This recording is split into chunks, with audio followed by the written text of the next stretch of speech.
بنات كتير في اول الجواز ما بتستمتعش بالعلاقه الزوجيه. السلام عليكم ورحمه الله وبركاته. ازيكم يا بنات؟ عاملين ايه؟ يا رب تكونوا بخير. النهارده الفيديو المنتظر طلب مني كتير قوي على الانستجرام، وكتير مشاكل جت من ناحيته، وهو ازاي يا دينا اشوف ان العلاقه دي مش واجب وخلاص بيتعمل، وانها تكون ممتعه جدا ليا. بنات كتير في اول الجواز ما بتستمتعش بالعلاقه الزوجيه. بنات كتير قوي بعد الجواز بتقول لك انا بجد مش طايقه الموضوع ده، بجد متضايقه، بجد مش احسن حاجه بالنسبه لي، انا عايزه افضل بعيد، انا مش عارفه ايه. النهارده جايه لك على شويه حاجات كده مش من ترتيبي او مش من اقتراحات اخصائيه علاقات زوجيه. انا جايبه لك الخلاصه بقى عشان تمشي صح، عشان جايه اقول لك كده بسم الله الرحمن الرحيم. لو انت ما عندكيش النيه ان انت تتمتعي بحياتك، ماما مش اوبشن. ماما ما عنديش حاجه اسمها ست ما تتمتعش بحياتها. بدل متجوزه ليكي بيتك وليكي حياتك، تتمتعي بحياتك على قد ما تقدري، على قد ما تقدري، اتبسطي على قد ما تقدري، عفي نفسك زي ما انت عايزه. دلوقتي انت اول مره تشوفيني، طبعا السبسكرايب بتاعتي عشان اقول لك ان فيديوهاتي اللي كلها اللي فاتت هتعجبك جدا.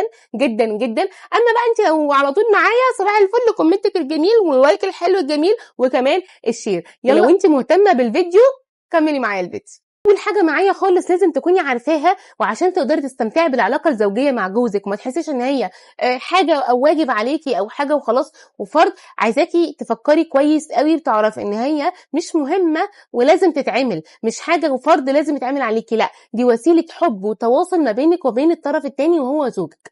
فالحاجه دي اكتر حاجه بتعبري بيها عن حبك. لو هو شايف ان دي حاجه مهمه بالنسبه له عشان كونه وتكوينه راجل، الحاجه دي مهمه بالنسبه له، فانت اعتبريها من ناحيتك ان دي وسيله تواصل حب. يعني هو لما بيعمل معاكي كده هو بيحبك، وان هو ما عملش كده مع حد غيرك او ما بيعملش كده مع حد غيرك، او ما عندوش وسيله تانية ان هو يعمل بيها كده غير معاكي انت بس. تمام، دي كانت اول نقطه. طيب تاني نقطه معانا وهي ركزي على مشاعرك. يعني ايه يا دينا؟ يعني تشوفي انت محتاجه ايه اصلا من العلاقه دي. يعني العلاقه دي انا محتاجه فيها ايه؟ احتواء، احس باحتواء، احس بدلع، احس بحنيه، احس بطبطبه، احس مثلا بسيطره. في ستات بتحب كده، تحب تحس ان هي متسيطر عليها. دي كلها احاسيس. طب ركزي على مشاعرك عشان تعرفي انت عايزه تحسي ايه ومن خلالها حسي ده.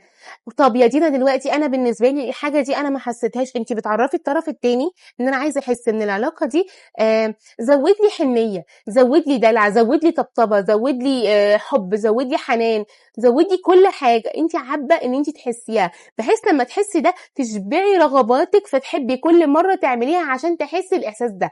شفتي اصلا هي اللفه جايه ازاي؟ دي كانت تاني نقطه. تالت نقطه معانا وانك انت بتهيئي الجو. يعني ايه يا دينا؟ يعني عايزه اقول لك ان انت وانت لابسه عبايه سمراء وطرحه سمراء، اي حاجه كده او اي حاجه مش متناسقه، على عكس ما بتكوني لابسه طقم حلو قوي ومتشيك قوي وريحتك حلوه ومختلفه، ده نفس النظام اللي بقول لك عليه. بتهيئي الجو للعلاقه. مثلا لو في شموع، في ريحه حلوه، تلبسي لانجري، تلبسي طقم حلو، تسرحي شعرك، تعملي جو حلو، تحطي برفيوم، تعملي قصه جديده، لون جديد، ميك اب مختلف، خلخال، مانيكير، باديكير، حركات دي بتهيئي نفسك ان انت انثى مرغوب فيكي، وعلى اساسه انت بتتعاملي. اكل حلو تحطيه على السفره، كاتباله مثلا اي لاف يو بالورد او بالورد اللي هو المجفف.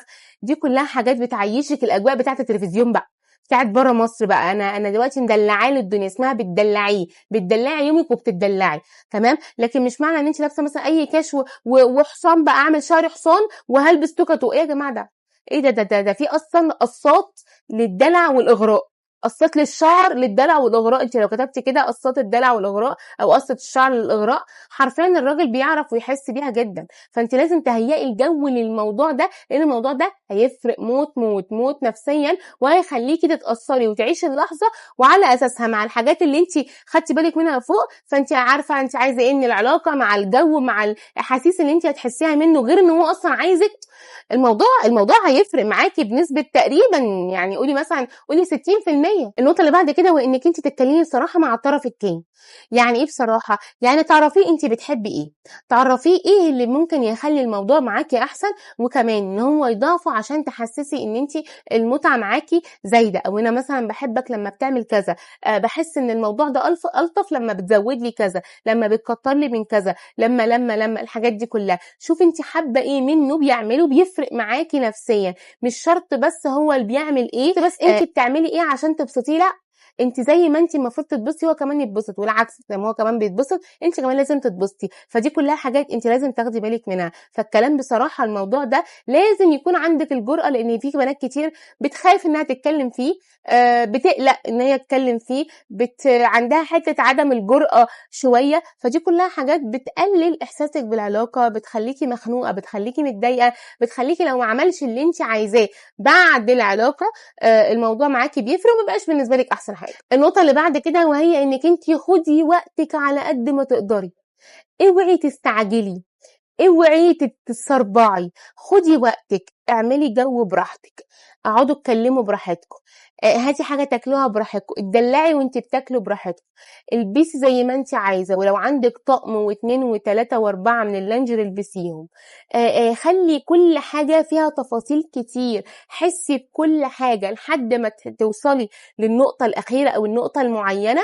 خلي دي اللي هي خلاص نقطه النهايه. لكن في حاجات كتير، في طريق طويل قوي قوي قوي قبلها عشان تقدري توصلي لنقطه النهايه دي. طيب دلعي، لمسات، همسات، طريقه الكلام، الاسلوب، اعمل لي كذا، طب حسسني بكذا، طب لا اتمنعي وانت اصلا عايزه، عارفه ان هو ايه تمنعنا وهم الرغبات، اتمنعي وانت اصلا عايزه تدلعي بس اتمنعي. لفي في الشقه، دوخي، طولي في الوقت على قد ما تقدري، حسي بالاحاسيس دي كلها. النقطه اللي بعد كده ودي نقطه مهمه جدا جدا جدا، معظم الستات فاكره ان الموضوع ده 1+1 هو 2، ولكن الموضوع ده 1+1 ممكن اصلا ما يكونش حاجه اصلا، وهي انك تدخلي روحك، روح اللعب والهزار والنكش والمناقشه في العلاقه الزوجيه.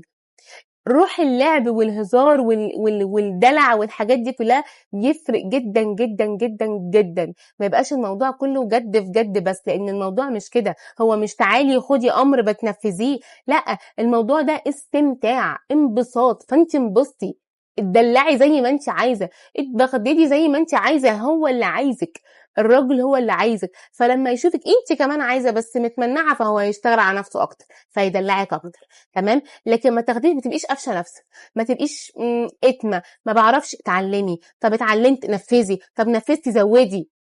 الموضوع ده بيمشي كده. طيب اخر حاجه معانا، اخر حاجه خالص، ودي اللي حرفيا هتجيب لك الخلاصه كلها، وهي انك انت تتعاملي مع الموضوع ده بالشكل الاعمق بتاعه، بالشكل الاساسي، هو انك انت ده الحاجه دي واخداها عشان تتبسطي بيها، عشان دي لغه تواصل وحب ما بينكم، مش لغه تنفيذ اوامر.